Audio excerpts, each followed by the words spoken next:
Pembicara Netpi kita kali ini adalah seorang pria asal Bandung kelahiran 1990. Beliau sempat berkuliah di Universitas Widyatama Bandung. Tetapi dengan berat hati, beliau harus berhenti kuliah dikarenakan ayahnya sebagai satu-satunya tulang punggung keluarga di PHK. Perubahan drastis pun terjadi. Beliau yang dulunya hidup nyaman dari orang tua, akhirnya harus memutar otak untuk membantu ekonomi keluarga. Walaupun beliau adalah orang yang sangat pendiam dan pemalu, tetapi hal tersebut tidak menghalangi keinginan beliau untuk mencari penghasilan sendiri. Dari mulai jualan kaos, jersey klub bola, atlet amatir, rumah makan, sampai bekerja menjadi waiters di salah satu resto pizza cepat saji pun beliau lalui. Pada tahun 2012, tepatnya bulan November, beliau dikenalkan dengan bisnis Tiens. Bisnis yang sebenarnya sempat beliau kenal sejak duduk di bangku SMA. Sejak beliau bergabung di Tiens, beliau sudah mendapatkan banyak reward. Di tahun 2013, beliau mendapatkan reward Success Trip, Scoopy, Glory Trip, dan mobil niaga. Dan di tahun 2014, beliau mencapai peringkat kehormatan Bronze Lion dan menjadi satu dari 15 penerima Cash Reward Luxury Car. Dan impian beliau pun terwujud satu demi satu melalui bisnis Tiens. Bagaimana proses perjalanan beliau menjalankan bisnis Tiens? Mari kita belajar dari Dimas Arimukti. Bismillahirrahmanirrahim. Assalamualaikum warahmatullahi wabarakatuh. Bapak Ibu, apa kabar? Ya, mudah-mudahan semuanya dalam kondisi sehat, berada dalam keadaan yang baik ya. Saya Dimas, saya live dari Kota Subang ya saat ini, dan alhamdulillah bisa kumpul sama-sama di Core Producer Meeting. Hari ini saya bahagia sekali karena berbagi dengan Anda yang memang sudah qualified sesuai syarat ya. Saya ucapkan selamat, dan tadi juga kita udah belajar dari materi yang luar biasa yang disampaikan oleh leader yang luar biasa, yaitu Pak Farid Akbar ya. Kalau barusan kita udah belajar prospecting ya, dan mengundang di era new normal, di era pandemi, dan saya akan melanjutkan membahas presentasi dan follow up ya di era new normal. Kita langsung saja. Jadi presentasi sendiri tujuannya adalah memberikan informasi bisnis ini kepada prospek ya. Banyak sekali distributor yang belum juga presentasi itu udah bebannya luar biasa di kepala gitu ya, kalau misalkan nggak diterima seperti apa ya. Padahal presentasi itu kita memberikan informasi ya. Perkara dia menerima atau tidak itu urusan nanti gitu. Kenapa? Karena brand terkenal, brand terbesar sekalipun itu nggak semua orang di muka bumi ini beli ya produk dari brand tersebut gitu kan. Artinya sama seperti kita menjalankan bisnis ini ya, nggak usah terlalu beban ya bahwa semua orang itu harus menerima bisnis kita ya, nggak mesti sebenarnya. Nah, ketika kita lagi presentasi, intinya kita menginformasikan bisnis ini. Nantinya akan ada yang menerima, akan ada yang belum menerima ya kan.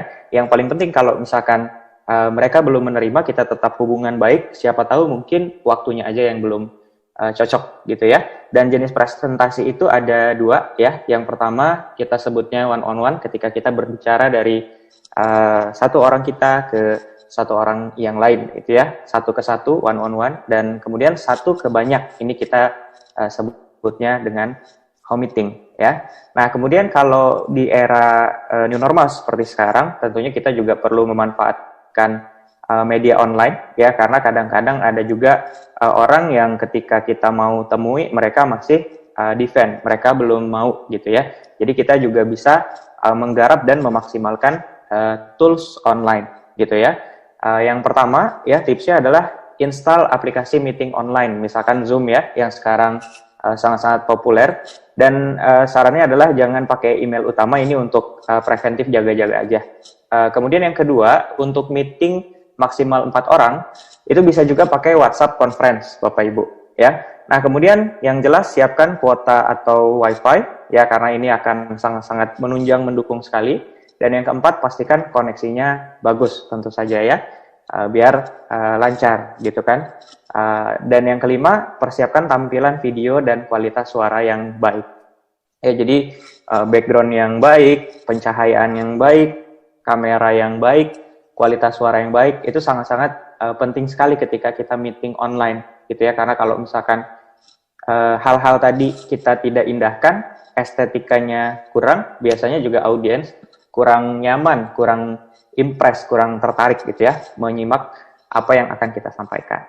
Nah, kemudian yang keenam, Bapak Ibu, sangat dianjurkan menggunakan laptop atau personal computer ya, karena fiturnya lebih lengkap ya. Dan yang ketujuh, jika terpaksa menggunakan HP, usahakan pakai flight mode gitu ya. Kenapa? Karena biar nggak ada gangguan gitu ya, ada WA atau ada notifikasi apa, terus kita kehalangan gitu layarnya kan kalau misalnya pakai handphone. Akhirnya apa yang perlu kita lakukan? Yang perlu kita lakukan ngegeser-geser handphonenya gitu ya. Dan itu kayaknya kurang enak dilihat gitu ya. Nah, kalau misalkan pakai laptop, pakai personal computer atau PC itu kan lebih aman ya.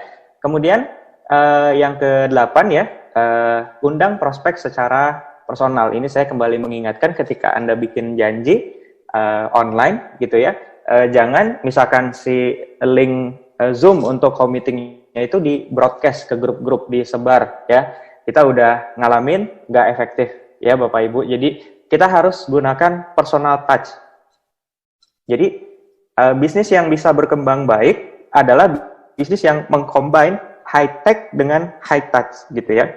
Jadi online-nya kita pakai, tapi touch personal, bangun bonding, bangun engagement juga kita tetap pakai gitu ya secara personal kayak gitu. Jadi undang prospek secara personal kayak gitu ya. Nah, kemudian yang ke-9, bangun interaksi dengan prospek saat HM berlangsung. Nah, itulah kenapa kita pakai Zoom ya. Kemudian kita juga bisa minta kesediaan dari prospek untuk menyalakan video gitu ya. Biar apa? Biar kita bisa interaksinya lebih enak gitu ya. Nah, kemudian yang ke-10, pastikan prospek menonton sampai akhir. Walaupun ya ketika kita udah ikhtiarkan juga ada ya prospek yang leave gitu ya, atau AFK gitu ya, away from keyboard seperti itu. Tapi kita berusaha ya untuk si prospek ini bisa dengerin sampai akhir. Nah, misalkan yang bawakan adalah upline mentor kita. Nah, kita bisa mantau tuh ya prospek kita masih ada atau enggak. Kalau misalkan dia nggak bisa nyalain videonya, mungkin kita bisa chat gitu ya. Misalkan apakah prospeknya itu masih mengikuti home meetingnya gitu ya, dan lain-lain. Intinya kita perlu mengikhtiarkan si prospek ini menonton sampai akhir. Dan yang paling penting juga adalah sampaikan pada prospek setelah selesai acara ya, kita akan lanjutkan sebentar membahas strategi bisnisnya seperti apa kayak gitu, biar setelah selesai acara tuh udah nggak yang langsung bye-bye gitu aja gitu ya, tapi kita sempat untuk melakukan follow up ya. Kemudian saya juga ingin menyampaikan bahwa di beberapa tempat mungkin udah ada yang mulai berkegiatan secara offline ya. Ini pesan dari One Vision, pesan dari upline-upline kita, dan kita perlu jaga sama-sama ya. Tips home meeting offline. Yang pertama, selalu update informasi terkait COVID-19, ikuti anjuran pemerintah dan dinas kesehatan setempat ya. Kemudian jangan lupa juga untuk selalu menerapkan protokol kesehatan dan lakukan adaptasi kebiasaan baru ya, seperti rajin mencuci tangan, menggunakan masker, jaga jarak ya, jangan terlalu dekat, nanti takutnya saling sayang ya Bapak Ibu. Kemudian yang ketiga, lakukan dalam skala kecil gitu ya. Lakukan dalam skala kecil tapi titiknya banyak. Itu lebih nyaman dan aman, terutama di tempat-tempat yang mungkin masih kita perlu sama-sama menjaga gitu ya terkait dengan penyebaran COVID ini. Nah, kemudian yang keempat, jika mungkin tawarkan bisnis ini dari sisi online-nya. Apalagi di era pandemi atau new normal gitu ya. Kemudian yang kelima, buka paradigma prospek dengan menyampaikan peluang menarik bisnis di tengah pandemi dan era new normal saat ini.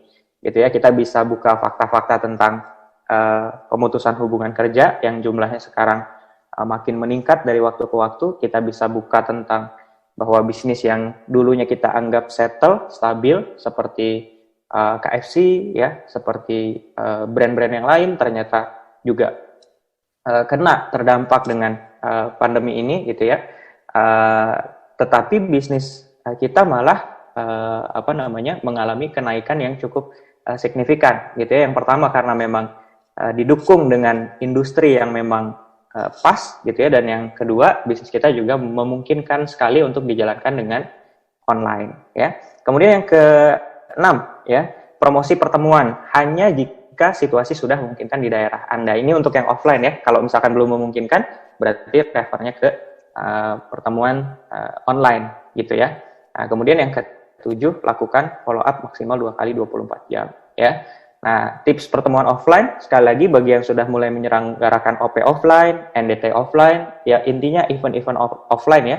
Sekali lagi, saya menyampaikan selalu update terkait COVID-19 ini. Ikuti anjuran pemerintah dan Dinas Kesehatan setempat ya.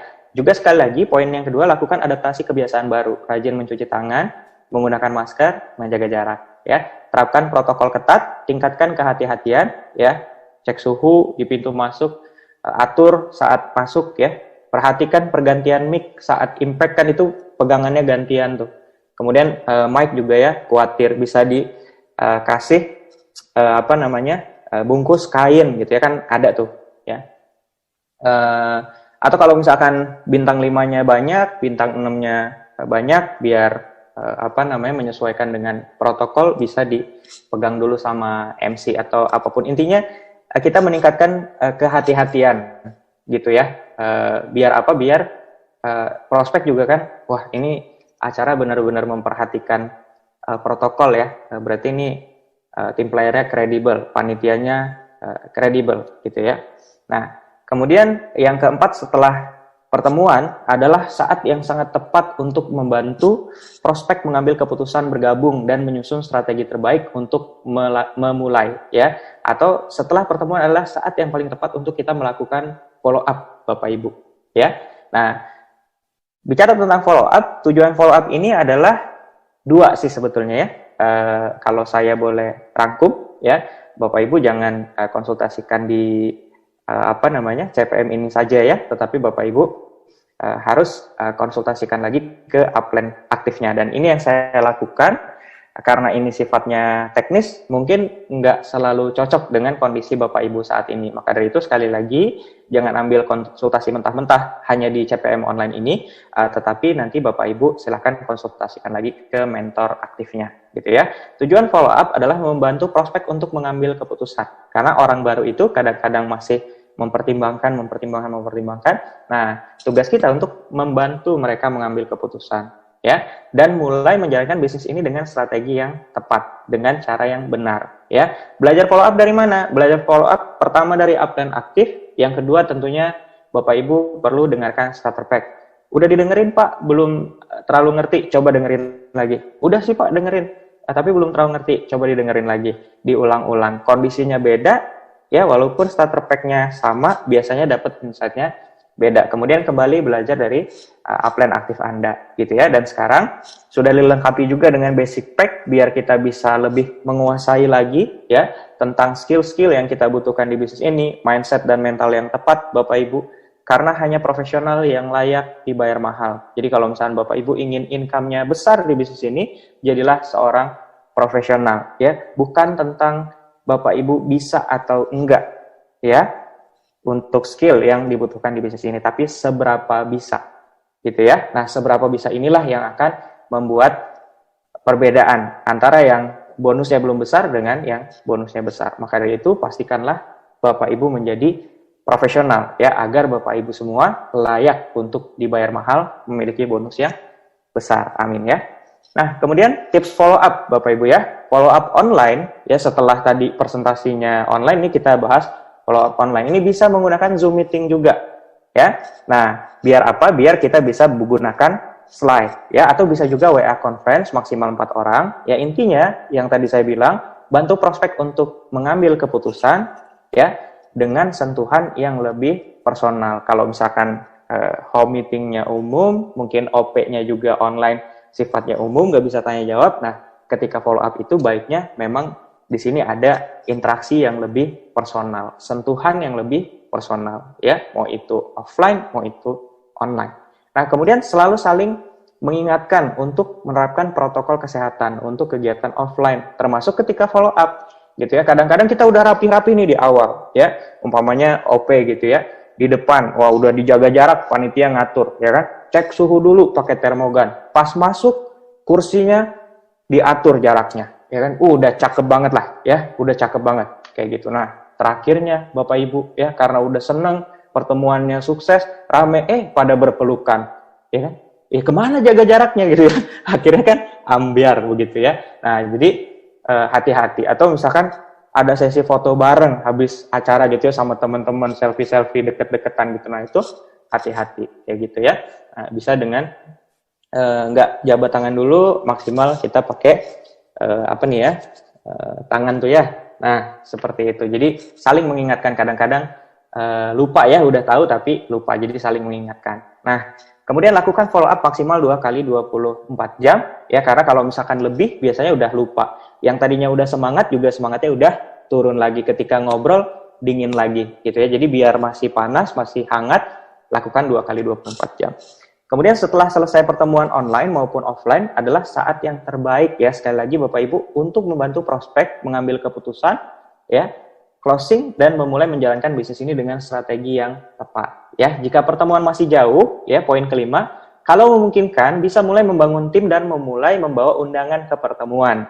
Jadi kalau misalkan memang home meetingnya masih jauh dengan pertemuan berikutnya ya, dengan OP, mau itu online mau itu offline, nah kalau memungkinkan bisa mulai bangun tim gitu, bisa mulai bikin HM lagi sebelum si pertemuan itu tadi ya, biar nggak kelamaan, biar ke follow up juga undangannya atau calon downline barunya, calon tim barunya. Nah, malah kalau misalkan itu dilakukan, jadi pas ke pertemuan itu si prospek ini nggak sendirian, tetapi udah mulai ajak undangan, ya. Dan yang keenam, tentunya pakailah alat bantu. Biar apa? Biar kita terbantu, ya, jelas. Nah, kemudian step follow up, ya, sekali lagi, karena ini teknis, mungkin cocok, mungkin tidak, tapi ini yang saya lakukan. Nah, silahkan konsultasikan lagi ke upline aktif Anda. Sekali lagi, jangan ambil konsultasi di CPM online ini dengan mentah-mentah. Ya, karena mungkin cocok, mungkin tidak. Ya, izinkan saya sharing, tidak bermaksud menggurui, tetapi silahkan ambil. Kalau misalkan mungkin, ya, ceritakan kepada upline, silahkan dijalankan. Kalau misalkan nggak cocok, ya pokoknya sekali lagi, ya konsultasikan ke upline Anda. Itu aja ya. Nah, step follow up-nya seperti apa? Ini tips dari saya. Yang pertama tentunya ice breaking ya, perkenalan singkat dan edifikasi pengundang. Misalkan kadang-kadang kita upline, mau follow up calon tim baru, nah tapi ada yang ngundang nih, ada si upline-nya. Jadi kita bisa perkenalan lagi gitu ya, dan edifikasi yang ngundang si prospeknya. Nah kalau misalkan memang kita mau follow up prospek kita sendiri ya, calon tim baru dari undangan kita sendiri, ya dari situ berarti lebih enak karena kan kita udah lakukan ice breaking di depan ya. Kemudian step yang kedua bisa diawali dengan pertanyaan. Nah ini pertanyaan favorit saya yang saya pelajari dari Pak Naga Sugara gitu ya. Kira-kira apa yang paling menarik? Nah, otak kita ini kalau misalkan diarahkan, dia akan mulai berpikir gitu ya. Kalau misalkan kita nanya, gimana Bapak Ibu, ada kendala? Kalau misalkan kita ngarahinnya ada kendala, ya artinya nanti otak undangan kita itu mikirnya kendala apa ya? Oh, akhirnya munculnya kendala gitu.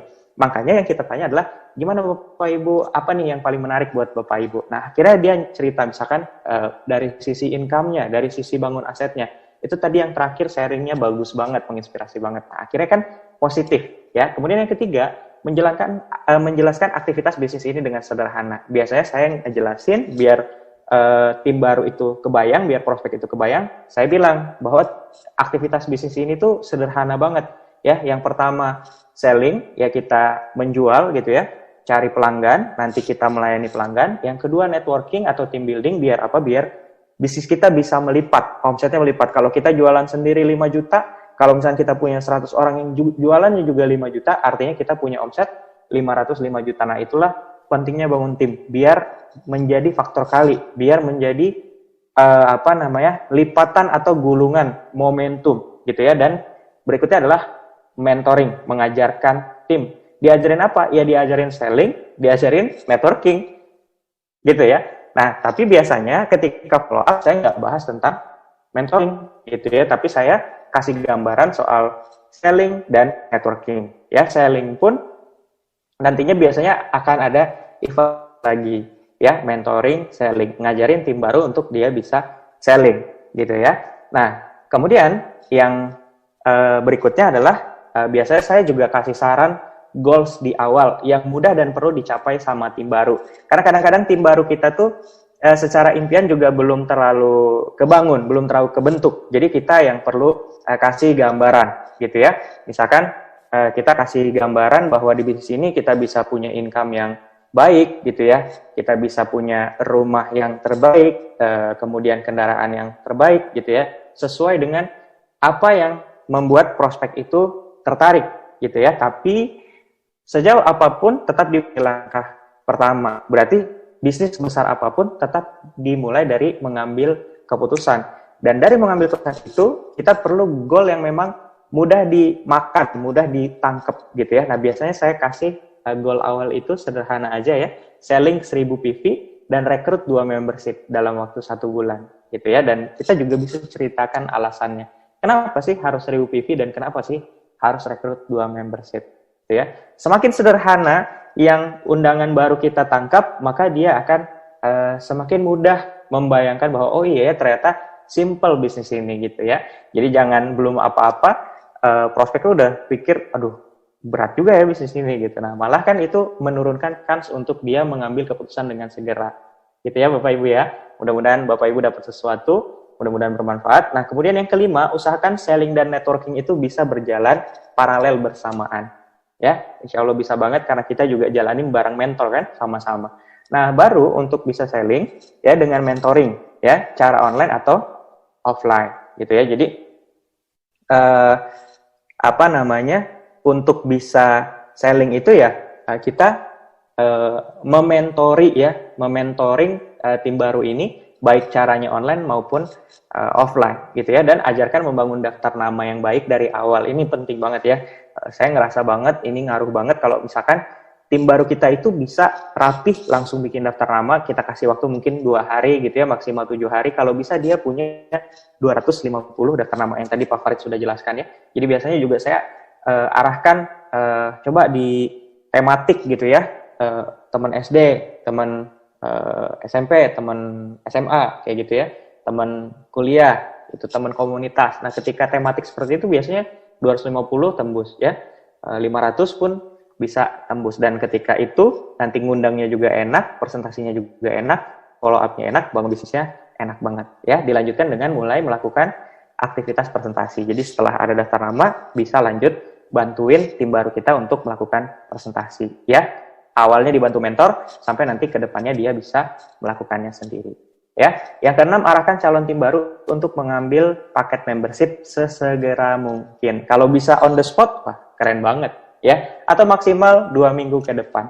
Kalau saya biasanya yang paling penting calon tim baru ini bisa mulai dulu aja. Karena ketika dia mulai lebih in touch sama kita, kalaupun misalkan dia belum bisa membership saat itu, ya biasanya sambil bareng kita makin kenal, impiannya makin kebangun, makin ngerti bisnis ini, akhirnya closing juga. Daripada kita udah nge-push di awal, ngotot di awal, orangnya nggak nyaman, akhirnya orangnya kabur, nggak mau lagi kontakan sama kita. Nah, kalau saya lebih memilih soft di depan. Ya, saya lihat peluang, saya lihat celah. Kalau misalkan ini memungkinkan untuk langsung di closing membership, saya closing biasanya. Tapi kalau misalkan enggak, nah saya baik-baik aja dulu ya. Yang penting orangnya masih nyaman sama kita. Seperti itu ya. Tapi saya targetin ya maksimal 2 minggu ke depan kalau bisa sudah membership gitu ya. Dan sebulan tadi ya, kalau saya itu targetkan ke tim 2 membership sebulan ya minimal. Nah, kemudian maksimalkan potensi dengan mengarahkan untuk tembus membership di momen terdekat. Nah, Bapak Ibu bisa memakai momen terdekat untuk memunculkan urgensi gitu ya. Kenapa sih harus mengambil membership segera? Nah, misal ada tutup buku mingguan ya, atau Bapak Ibu bisa membuat challenge meeting ya, baik personal maupun gabungan gitu. Dulu waktu saya awal menjalankan bisnis ini, itu saya sering banget ya meminta upline saya, Pak Andika, untuk Pak, ini saya mau minta jadwal ya, mau kenalin tim baru saya ya. Saya udah challenge orangnya, kalau misalkan dia bisa closing paket membership, saya izin ya ketemukan dengan Bapak. Nah, upline saya kasih waktu, nah saya challenge tuh ke tim baru saya gitu ya, misalkan yang tembus sekian orang gitu ya.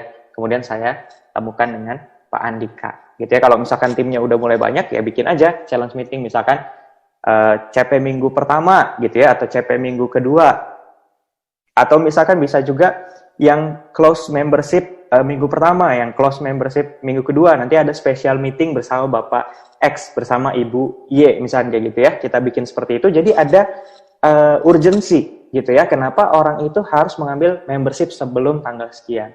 Nah, kemudian yang ke-8 ya, berikan alasan kenapa harus membership. Ya, biasanya saya cerita kalau stok itu lebih semangat gitu ya. Kalau misalkan ada stok ditaruh di kamar, kita tatap dalam-dalam, pasti otak kita mikirnya ini gimana cara ngejual uang kita di sini semua. Tentunya secara psikologis lebih semangat untuk selling.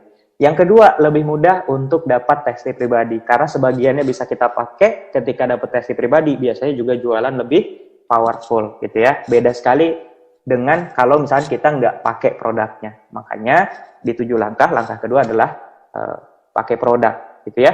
Yang ketiga, lebih mudah ketika selling ya, karena misalkan ada stok, nggak mesti ke stokis dulu, nggak mesti ke outlet dulu, tapi bisa langsung lepas ke konsumen. Yang keempat, sinyal serius kepada mentor. Mentor kita banyak, gimana caranya mentor juga sangat memperhatikan kita ya. Kita tunjukkan sinyal serius, nggak cuma ngomong doang gitu ya, tetapi dengan menjadi membership. Biasanya saya bilang ke undangan baru seperti itu ya.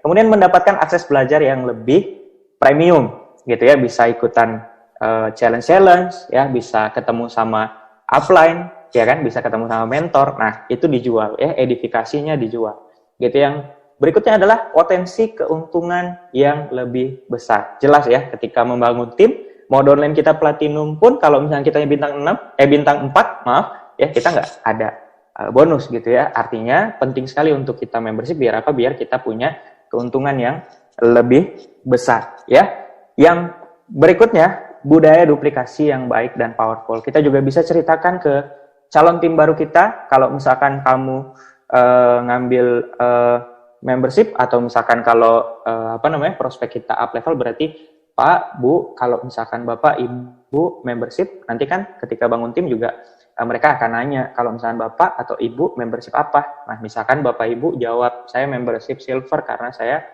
serius misalkan. Nah, itu nantinya akan tercipta budaya duplikasi yang baik dan powerful gitu ya. Nah, karena orang itu biasanya untuk melakukan sesuatu, dia butuh why, dia butuh alasan.